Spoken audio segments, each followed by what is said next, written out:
Welcome back to the North American Star League Season 4 Finals. I am Andre I was about to say Dan Frodan Cho, no joke, but I am actually Andre Gretorp Hangchua. And I'm Nick Tasteless Plot. It's a pleasure to be here.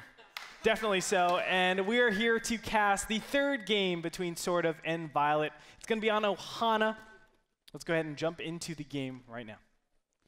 You know, I do think that Ohana is yet another map where a lot of Mutalisk Zergling play is excellent. We've seen Violet perform brilliantly with it before. Heading into game number 3, the series is reset. It is now 1-1, which means rather than be a best of 7, it's now basically a best of 5 starting fresh. Down in the bottom right corner, the Zerg player who's been blowing everyone's mind, the man with the barcode from Western Wolves, it is Sortof.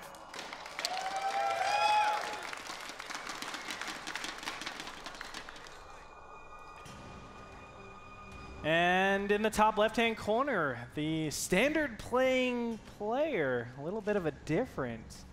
We do have the blue Zerg. It is a Zubu Violet.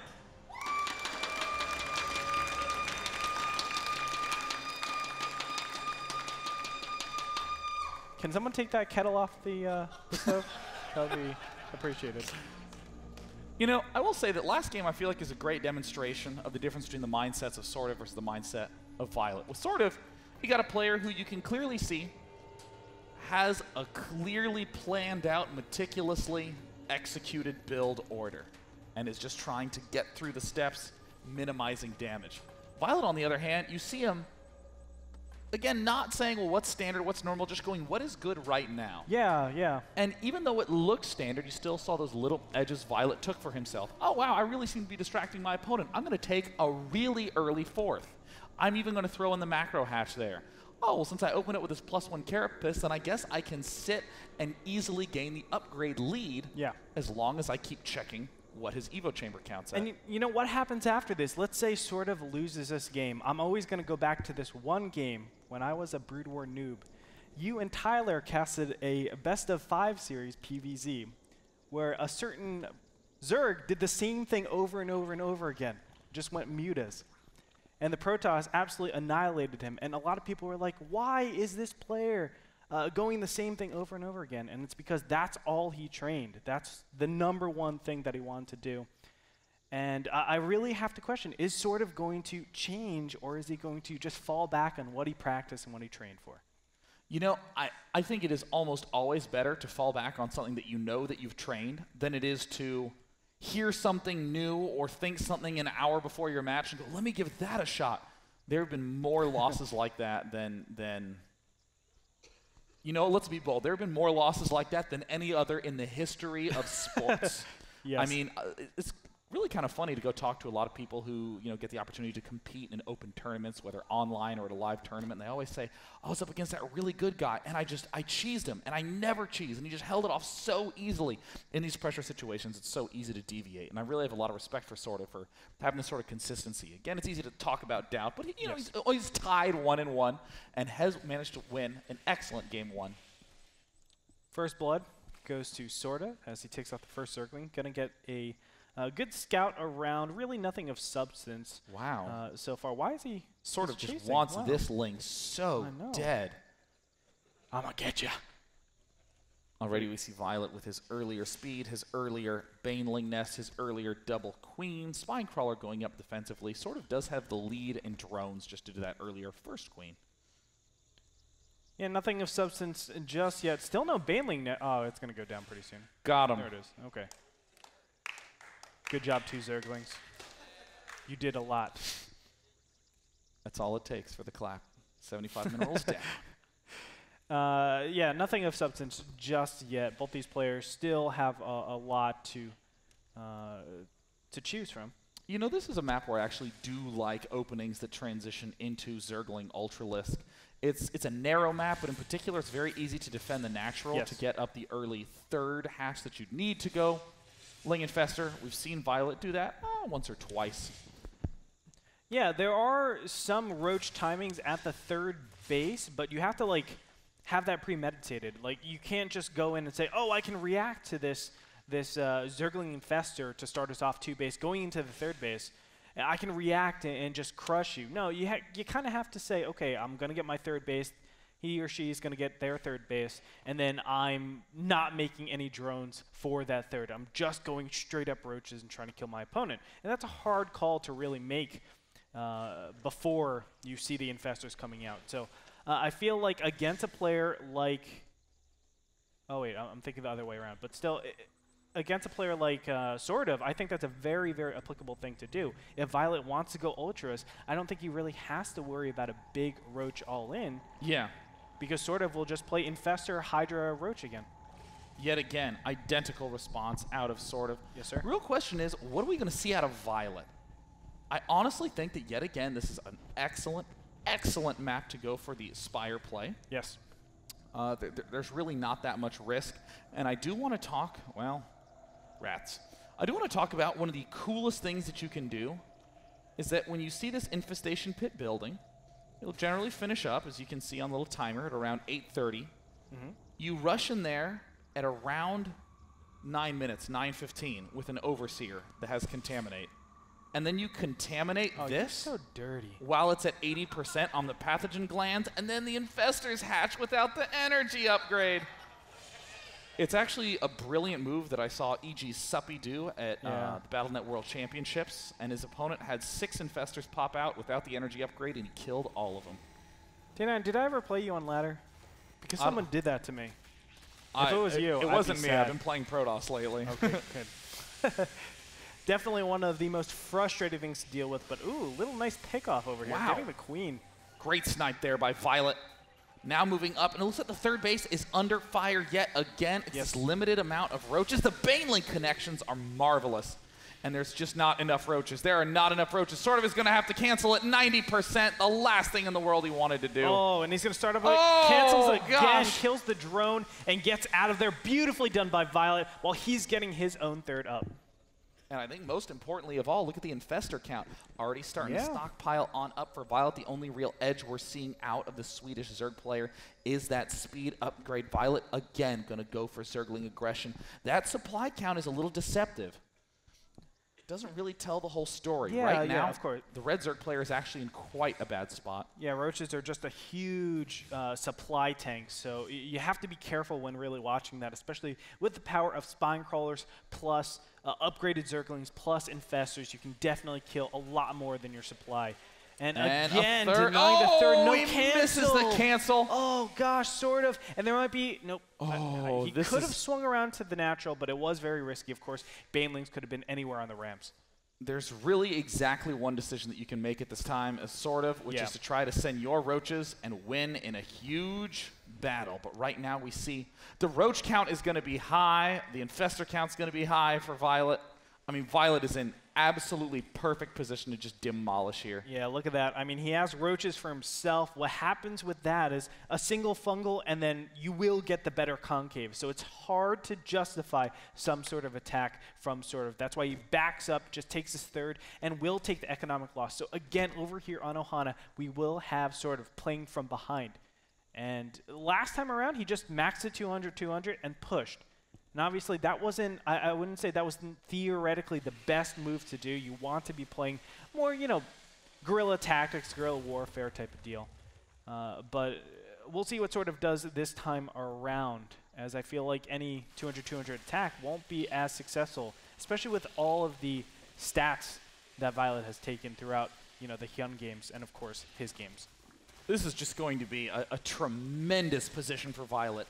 Right now, Violet is getting an extremely early gas 5 and 6. And even though these supply counts are going to be the same, you have to go to the unit station to start to see how far ahead Violet is going to pull in that gas unit count. He will have more, wow, even ahead by 10 drones. He's going to have more roaches, more infestors, earlier roaches, earlier infestor count max, earlier Hydra count max. I mean, even though this Hydra den is going down first, soon enough, Violet's going to be able to throw down that ever-so-critical macro hatch. He could even just take a 4th base right away.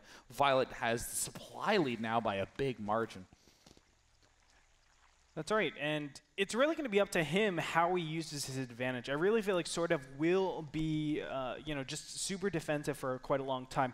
What I really like to do is just throw it in that 4th right now. It sounds crazy, right? Why would you throw it down in the 4th?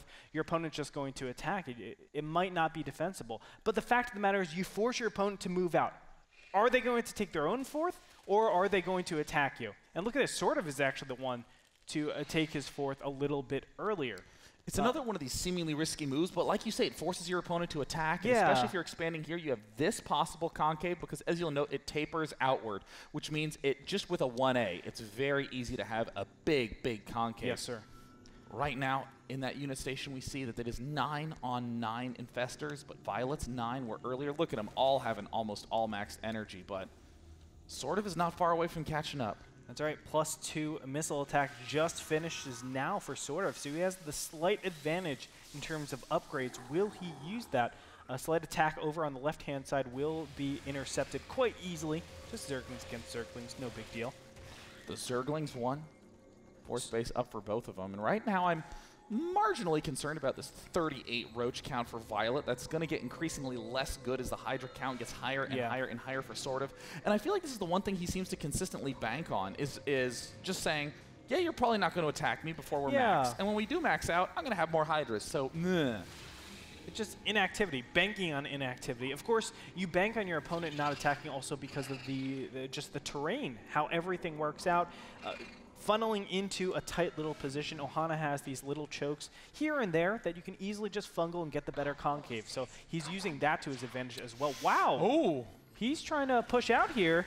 This is an extremely bold attack coming in right now for Sortof. He's softened up a lot of these roaches, but I'm not sure how much I like this. The concave edge clearly goes to him. Oh, wow. But Violet has so many more roaches, and yet again, how does Sortof keep doing this? Groove Spines. Groove Spines was not finished for Violet, and it gave Sortof that tiny little advantage. His Hydras were able to DPS down a lot more, and Violet's Hydras just could not get into the battle. Nicely done. Just a small pack going forward, trying to take out some of those infestors. But is Sortof going to be able to do stuff? I mean, this is where he spent all of his energy. Oh, no, Sortof. This is such a risky play from Sortof. There's more roaches coming in from Violet's side because Violet has that macro hatch.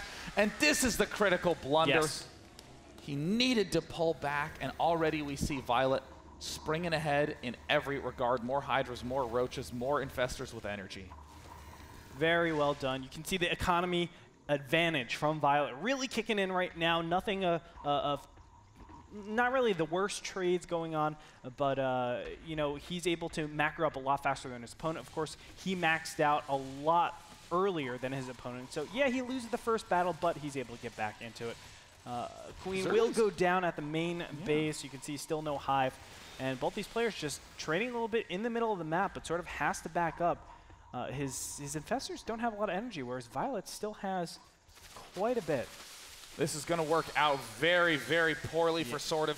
He doesn't nearly have the energy count. He needs to break through on this right side, but Sortof shouldn't engage this. Beautiful. He's still getting over-eager again. What a concave from Sortof, but is his unit count enough, Andre? I'm not sure. Infested Terrans are being thrown down. I almost felt like Violet shouldn't have taken that attack because of all the Infested Terrans that were splurged down there. Now look at all that energy. That's really not doing that much. I would have loved him to back up, go over to the fourth base, and really try to exert his pressure over there. Now he did waste a little bit, just a tiny bit of energy. Still, Violet, of course, since he's on his opponent's side of the map, I really give him the strong favor going into this game.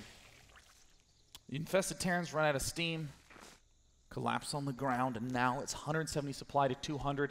I really think Sortof needs to just have a little bit more patience. Yes. He does not. He has fewer roaches, equal Hydras, and less energy on his infestors. Concave advantage yet again goes huge to Sortof, but Violet springing in along the backside. Violet's macro just too overwhelming, and back-to-back games in a row, Sortof is out macroed by Violet. Yeah, just too much, Sean, and you know that small pack of units coming in from the top left-hand corner really blindsided a lot of those units. They were able to pick them off, pick off the DPS, pick off the Hydras, and that would do it. I mean, he was able to just grow the small advantage again and again. Infested Terrans being thrown down here. There it is. GG.